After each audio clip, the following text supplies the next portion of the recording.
Ready? Go!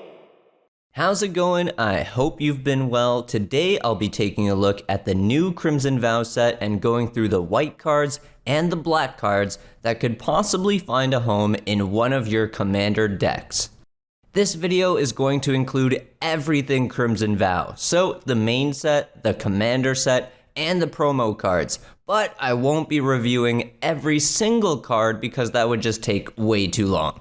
Instead, I've picked out my favorite cards from each color, the ones that I thought were the most unique, flavorful, or just plain strong, and if you want to know who the best new commanders are in the set, you can find my video on that in the video description down below. This video is going to be dedicated to reviewing the white cards and the black cards from Crimson Vow, so make sure you're subscribed so that you don't miss the rest of the colors, which I'll be going through in upcoming videos. With all of that out of the way, let's take a look at the cards that you might want to consider putting in your 99. Starting off with white, we have Arm the Cathars. For 1 colorless and 2 white, it's a sorcery that lets you give a creature +3/+3, another creature can get +2/+2, and then another creature can get +1/+1. Then those 3 creatures also get Vigilance until end of turn. Now this clearly isn't the most appealing card at sorcery speed and 2 white pips, but in total you're getting 6/6 worth of stats for only 3 mana, and there really isn't any other card that does this. Most of the cards that boost power and toughness only affect 1 creature, and the other option would be anthem effects that buff your entire board. The low cost anthems are usually +1/+1, and if you want something like a +2 or a +3 anthem, it's usually going to cost you a lot more than 3 mana. Commonly played cards like Return of the Wildspeaker, Overrun, and Elesh Norn are all great examples. So if you're looking for a white spell that can spread some buffs around, maybe give Arm the Cathars a try and see how it feels in your deck. Next up is Breathkeeper Seraph. 6 mana for a 4/4 flying angel with Soulbound, which lets it pair up with another creature when it enters the battlefield. Breathkeeper Seraph and whatever creature it's soul bonded with now have when this creature dies, you may return it to the battlefield under its owner's control at the beginning of your next upkeep. So basically it's a Deadeye Navigator in white, which is pretty cool. Let's say for example you play Breathkeeper Seraph and have it soul bond with your commander. If someone plays a removal spell or a board wipe and gets rid of your commander or your Breathkeeper Seraph, they'll both die and then come back at the beginning of your next turn. And then when they come back, Breathkeeper Seraph's soul bond will trigger again, and you can bind it to your commander again, or another creature. Now this won't make your 2 creatures completely unkillable, but it will make your opponents have to jump through a couple of extra hoops. And you can soul bond Breathkeeper Seraph with a creature that has a good ETB trigger, and then whenever they come back from the graveyard together, you'll get that ETB again. The easiest way to get around this would be exile effects, since Breathkeeper Seraph says when this creature dies, or you could eliminate all the possible soul bond targets while Breathkeeper Seraph is on the stack. The bonding experience happens when it enters the battlefield, so if the player only has 1 or 2 creatures to bond with, and you get rid of them while Seraph is on the stack, then once it ETBs, it won't have anything to bond with. Overall, a pretty strong card. The stats are slightly weaker than Deadeye Navigator, but getting the effect on a 4/4 with flying is a solid trade in my opinion. By Invitation Only is one of my favorite new cards in the entire set. Flavor, artwork, power, this is just a really cool card in general. 2 white and 3 colorless, choose a number between 0 and 13. Each player sacrifices that many creatures. Straight to the point, lots of room for flavor text. 5 mana, destroy all creatures. Now obviously this isn't exactly destroy all creatures if someone is going wide with like 20 tokens or something, but most of the time when you play this card, you're gonna get rid of everything. 13 creatures is a lot of creatures. Forcing everyone to sacrifice their stuff also gets around obvious things like huge statted creatures that can survive a ton of damage, but it also gets around things like hexproof and most importantly, indestructible. By Invitation Only forces each player to sacrifice their own creatures, so it doesn't matter if they have indestructible, they're not getting destroyed, they're being sacrificed. This is also a really good card if you're the one playing the go wide deck. Maybe you have like a couple of tokens in play and then a couple of real creatures, and each of your opponents has one or two creatures you'd like to get rid of. Then you play by invitation only, sacrifice your tokens, and make everyone else sacrifice their good stuff. This is just a really strong card in my opinion. I'm happy to play this at 5 mana, and again, I love the artwork, I love the flavor. By invitation only is definitely in my personal top 10 of the set for sure. Next up is one of the Crimson Vow cycle cards, Cemetery Protector. Each of the colors got their own cemetery card, and this one is a 2 colorless and 2 white for a 3/4 human soldier with flash. When Cemetery Protector enters the battlefield, exile a card from a graveyard. Whenever you play a land or cast a spell, if it shares a card type with the exiled card, create a 1/1 white human creature token. So basically, it's a 4 mana exile something from a graveyard at instant speed, which in itself is not that great, but you get a 3/4 body which is decent, and it starts to generate creature tokens. I'm not too excited about the tokens, but I like the flexibility that this card offers. I love being able to play creatures at flash speed as surprise blockers, and 4 mana for a 4 toughness blocker is fine with me. It's not premium stats, but maybe we don't need the blocker. Maybe what we do need is instant speed graveyard hate because one of our opponents is about to reanimate something that wins the game. This is one of those cards that we don't really need to talk about for 10 minutes, but I thought it was interesting enough to mention, and maybe you'll get some inspiration to give it a try. Faithbound Judge isn't a card I find particularly strong in the new set, but I do find it really interesting. For 3 mana, you get a 4/4 with Defender, Flying, and Vigilance. Then on the beginning of your upkeep, you put a judgment counter on this guy, and once it has 3 judgment counters, it can attack as though it didn't have Defender. So a lot of extra steps just to get a 4/4 with Flying and Vigilance, but if Faithbound Judge dies or ends up in the graveyard somehow, you can pay the disturb cost of 7 mana and have it come back as an enchantment or a curse. You stick the curse on someone, and then it does the judgment counter thing again. At the beginning of your upkeep, you put a judgment counter on it, and then if it has 3 or more, the cursed player just loses the game. Clearly we have a bit of a meme card here, an achievement unlocked sort of thing going on, but I just thought this card was really interesting. Even if you somehow get the curse to go off, you're only knocking out 1 player and you still have to deal with the other 2, so it's a bit of a miss in Commander. The only reason I'm even mentioning this card is because the front side is a 4/4 Defender for 3 mana. So at its base level, it's a decent statted card, and in a Commander setting, you could kind of wave this around as a political tool. Maybe you can convince someone to do something for you or attack someone else, because if they attack you, you're just going to sacrifice your Faithbound Judge and put the curse on them. Like I said, there's a bit of anti-synergy in Commander since you don't just win the game, it makes one person lose the game, but there's also some political leverage you can get in a multiplayer format.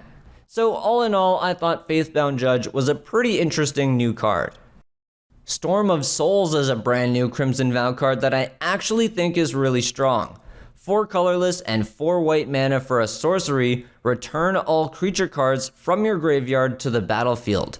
Each of them is a 1/1 spirit with flying in addition to its other types. Then exile Storm of Souls. Now there's an absolute ton of combos you could do with this thing, but the general idea is that you're going to be bringing back a handful of creatures with really powerful enters the battlefield effects. Maybe you've got some ETBs that let you reanimate even more things, creatures that let you search your library for more combo pieces. The list goes on and on. But what's really interesting about Storm of Souls is that even though it turns creatures it brings back into 1/1 spirits, it doesn't turn them into token copies. This is super important because now you can just use a card like Evacuation to bounce all your 1/1s back and then recast them with their original power and toughness. Or you could also use a card like Eerie Interlude to exile all your 1/1 creatures and then bring them back in their original forms on your next turn. Not only that, but if you do use something like Eerie Interlude, you're going to get all those ETB triggers again. Overall, Storm of Souls is a pretty strong card with a lot of design space around it, so I'm definitely a fan. Next up is Welcoming Vampire. It doesn't look like much, but card draw is one of those things that white historically sucks at, so this card is actually pretty exciting. For 3 mana, we get a 2/3 flying vampire that says, whenever one or more other creatures with power 2 or less enters the battlefield under your control, draw a card. This ability triggers only once each turn. So pretty similar to Mentor of the Meek. Instead of paying 1 for the card draw, it just happens automatically. The only downside is we get to draw once each turn. But like I was saying, if you're looking for card draw in white, beggars can't be choosers. I think this card also has a few other things going for it that make it worth considering in the 99, like the Vampire Tribal tag, the 3 toughness, and the flying. If you've got a bunch of vampire synergies, then this is a no-brainer add to the deck. Flying is pretty much always nice to have, and I'm content with paying 3 mana for 3 toughness, so at its worst, this is a blocker that will probably draw you 1 card. I would probably only put this card in a deck that consistently generates little token creatures, so I don't think I would stick it in something like a big vampire deck, but it would really fit nicely in a go-wide Edgar Markov style deck, or maybe in a Selesnya tokens deck. And the last white card I would consider for the 99 is Wedding Ring. This one is another one of my favorites in the set, not because of power level or anything like that, but because of how flavorful and perfectly thematic it is for the Crimson Vow set. Wedding Ring is a 4 mana artifact, and when it enters the battlefield, you get to choose someone who gets a copy of Wedding Ring. So basically, you choose someone at the table, and you ask them to marry you, which I think is hilarious. I guess technically you're not asking them since they don't have a choice, and that kind of makes it even funnier in my opinion, but anyways, you and the person you give your wedding ring to are now together forever. When one of you draws a card, the other person draws a card. Whenever one of you gains life, the other person gains life. This is one of those cards that's clearly just designed for a social multiplayer setting, and I love that. It's not overpowered or a must include in every deck type of thing, but it will definitely be a fun card to play and a hilarious card to make jokes about as you play it. Maybe someone at the table is getting mana screwed or targeted by the other 2 players. You could ask them to marry you, and then you'll both help each other out. Maybe you just want to form a truce with someone before they start going off and eliminating everyone, so you give them a wedding ring. Regardless, like we just talked about with Welcoming Vampire, card draw isn't exactly white's strong suit. So even if you don't really care about making deals or helping someone out, just give this to the blue or black player who's drawing a ton of cards and get in on some of that action. They're gonna give you way more cards than you give them, so why not? Are you gonna give Wedding Ring a try? Let me know in the comments down below.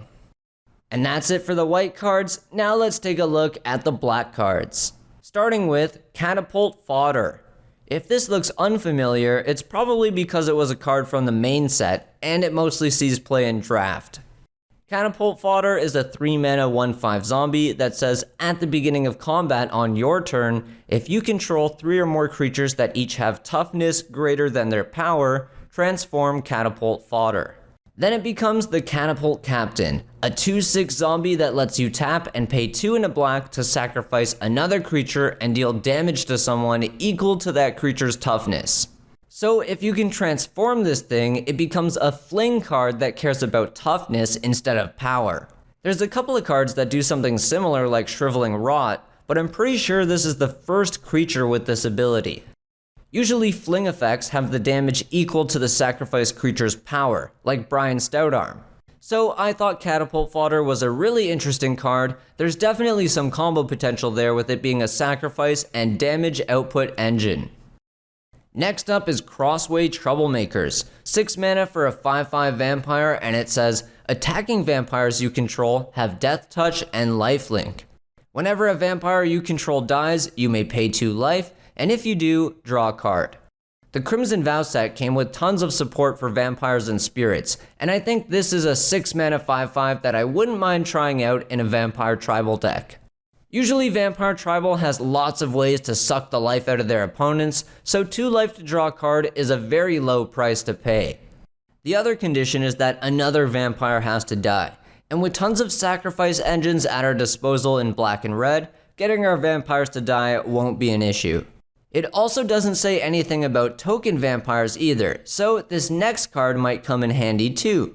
Glasscast Heart, a 3-mana artifact that creates a blood token whenever you attack with 1 or more vampires. You can also tap this artifact and pay 1 black and 1 life to create a 1/1 vampire token. And finally, you can pay 2 black and sacrifice Glasscast Heart along with 13 blood tokens to smack all of your opponents for 13. Now it is nice that they made this card say each opponent instead of target opponent, but in Commander we start at 40 life, so hitting someone for 13 isn't that big of a deal. It also isn't a drain effect, so you're not getting 13 life for each opponent, you're just gaining 13 life total. So the bottom half of this card is obviously ridiculous, but the top half generates blood tokens and vampire tokens, so it might be worth putting in the 99 of your vampire tribal deck. Next up is Doomweaver, a huge 6-mana 1/8 spider with reach and soul bond, which lets you pair this with another one of your creatures as it enters the battlefield. Then Doomweaver and its soulbound partner have, when this creature dies, draw cards equal to its power. At its base level, I thought this card would be a really decent blocker for 6 mana. It only has 1 power, but it has reach, and with 8 toughness, it's going to create a pretty annoying barrier for a lot of creatures. And if you soulbond this with a 5 or 6 power creature, when one of them dies, you're going to be looking at a full hand refill. Doomweaver isn't a card that I'm exactly rushing out to buy and put into my commander decks, but it's something that I can see being left behind as draft chaff, and once Crimson Vow isn't the new hot thing anymore, this card will probably be super cheap and perfect for budget decks. Doomweaver is also a spider horror, and one of the new commanders we just got, Umbra's Fear Manifest, cares about nightmare and horror creatures, so maybe this is something that would fit into an Umbris deck. Next we have Edgar's Awakening, 5 mana for a sorcery that says return target creature card from your graveyard to the battlefield. So a bit too expensive just to bring back one creature, but if we discard Edgar's Awakening, we can pay 1 black and return a creature from the graveyard to our hand.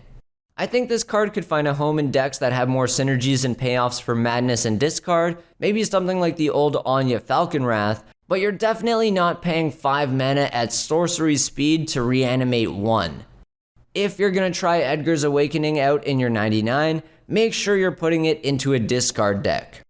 Another simple card that I think is perfectly fine for budget decks is Persistent Specimen. 1 mana for a 1/1 skeleton, and you can pay 2 and a black to return Persistent Specimen from the graveyard to the battlefield tapped. So it's a sacrifice outlet, very similar to Reassembling Skeleton, perfect for an Aristocrats deck. Predator's Hour sounds like a green card in my opinion, but for 1 black and 1 colorless, it's a sorcery that says until end of turn, creatures you control gain menace, and whenever this creature deals combat damage to a player, exile the top card of that player's library face down. You may look at and play that card for as long as it remains exiled, and you may spend mana as though it were mana of any color to cast it. So this is a very cheap card that makes your creatures hard to block, and if they're able to connect, you get to exile a bunch of your opponent's cards face down and cast them with any color mana. I love using my opponent's cards, and I know I mentioned budget decks during the last couple of these cards, but playing a low-powered deck and then using your opponent's high-powered cards to beat them is so much fun in my opinion. If that's something you also enjoy doing, 2 mana for Predator's Hour seems like a pretty good deal to me. And the final black card on my list of Crimson Vow cards you should consider putting in your 99, we have Undying Malice. 1 black mana for an instant, until end of turn, target creature gains, when this creature dies, return it to the battlefield tapped, under its owner's control with a +1/+1 counter. So basically the exact same card as Feign Death, you just get to trade or block something for free, and if the creature you play this on has a nice enters the battlefield effect, then you get a little added bonus there.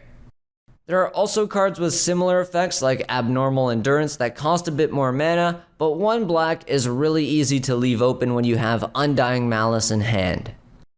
And that's it for my list of the white cards and black cards from Innistrad Crimson Vow that might have a place in your 99.